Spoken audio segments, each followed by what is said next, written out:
SS public convent school के online class में आप सभी का स्वागत है।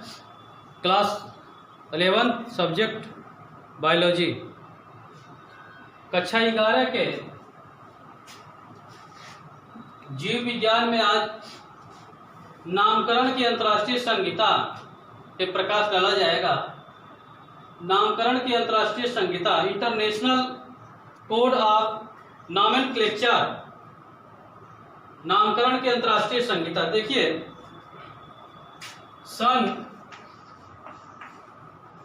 1898 में वैज्ञानिकों ने जीवों के नामकरण के लिए एक अंतर्राष्ट्रीय आयोग का गठन किया। 1898 में इस नामकरण के लिए एक अंतर्राष्ट्रीय आयोग का गठन होता है और 1901 में इस आयोग के नामकरण के लिए एक अंतर्राष्ट्रीय सिद्धांत को स्वीकारा जाता है। 1904 में इसको प्रकाशित किया जाता है और इसका आधुनिक संस्करण जो है 1964 में होता है। 1964 में इस आयोग का गठन 1898 में होता है। 1901 में इसे स्वीकारा जाता है। 1904 में इस सिद्धांत को प्रकाशित किया जाता है और जो इसका आधुनिक संस्करण 1964 में किया जाता है। ये नामकरण की अंतर्राष्ट्रीय संहिता के बारे में रहा। हम देखेंगे कि इस अंतर्राष्ट्रीय संहिता यानी कि इस आयोग का नामकरण के लिए क्या प्रमुख विशेषताएं थी इसके बारे में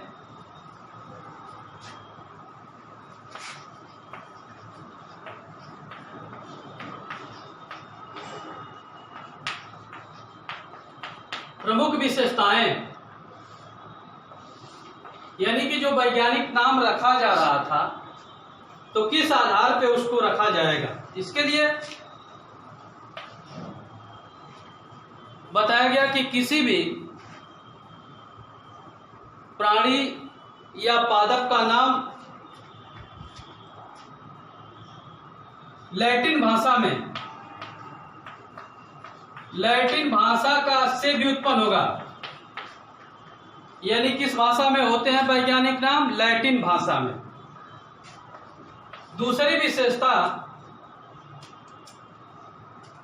इसमें दो पद्धतियां प्रचलित थी। द्विनाम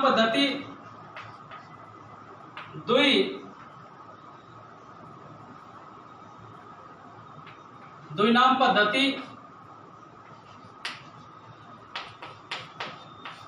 और दूसरा है त्रिनाम पद्धति।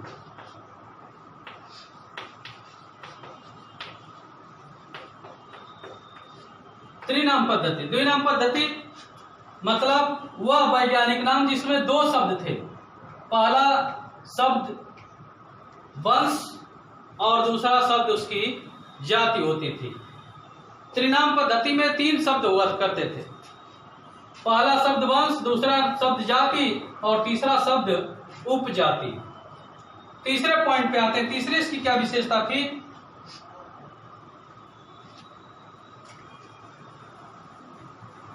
वंश पहले लिखा जाता था और वंश का जो पहला अक्षर होता था कैपिटल होता था, यानी कि बड़ा। वंश का पहला, जैसे मेढक का वैज्ञानिक नाम लिया जाए तो मेढक का वैज्ञानिक नाम होता है राना टिग्रीना।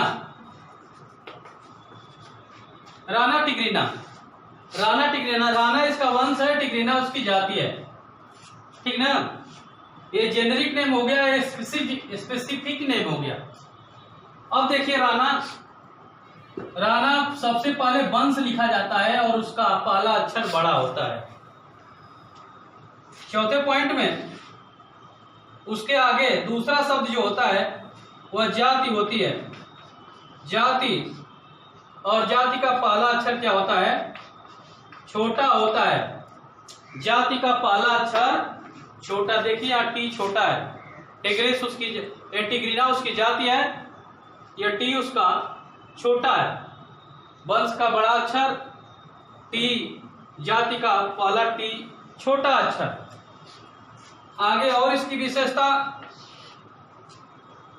यह जो वैज्ञानिक नाम होते हैं तिरछे अक्षरों में लिखे जाते हैं, इस अक्षर में तिरछे लिखे जाते हैं। यदि इसको हैंडराइटिंग में लिखें, हस्तलिपि में लिखें, तो इसको लिखने के बाद इसको अंडरलाइन कर देते हैं, इसके नीचे एक लाइन खींच देते हैं।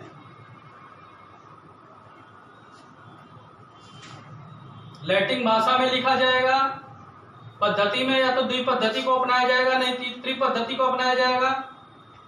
पहले वंश का नाम वंश लिखा जाएगा जिसका पहला अक्षर बड़ा होगा, दूसरे शब्द जाति लिखी जाएगी जिसका पहला अक्षर छोटा होगा। ये वैज्ञानिक नाम तिरछे लिखे जाएंगे। यदि हस्तलिपि में लिखे जाते हैं तो लिखकर उसके नीचे एक लाइन खींच देते हैं, यानी कि उस नाम को अंडरलाइन कर देते हैं। और छठवीं इसकी विशेषता यह होगी कि जाति के बाद उपजाति लिखी जाएगी। जाति के बाद उपजाति लिखी जाएगी, जाति के बाद उपजाति लिखी जाएगी। इसके आगे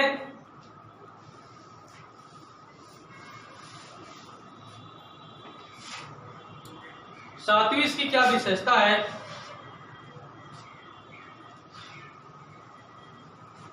प्राणी व पादप के वंश का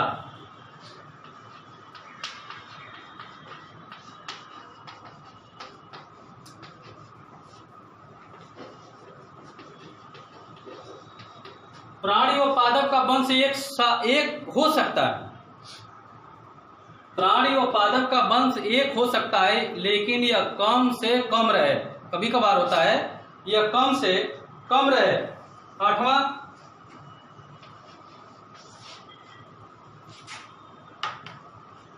किसी वैज्ञानिक नाम को उस समय प्रकाशित किया माना जाता है, किसी वैज्ञानिक नाम को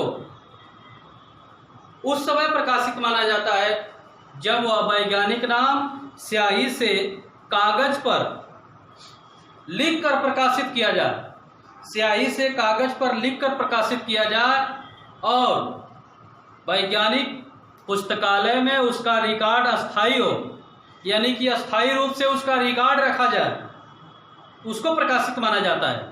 वैज्ञानिक नाम को कागज पर लिखकर, स्याही से कागज पर लिखकर प्रकाशित करें और उसका रिकॉर्ड वैज्ञानिक पुस्तकालय में अस्थायी रूप से रखा जाए। आठवीं विशेषता इसकी, नौवीं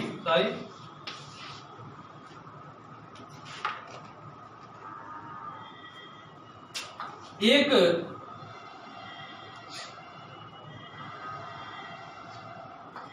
वंश व जाति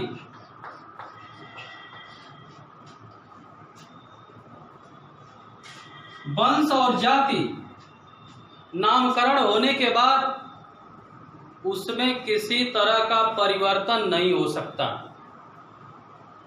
वैज्ञानिक नाम लिख दिया गया, उसमें वंश और जाति को दर्शा दिया गया, वंश और जाति को दर्शाकर वैज्ञानिक नाम प्रकाशित कर दिया गया।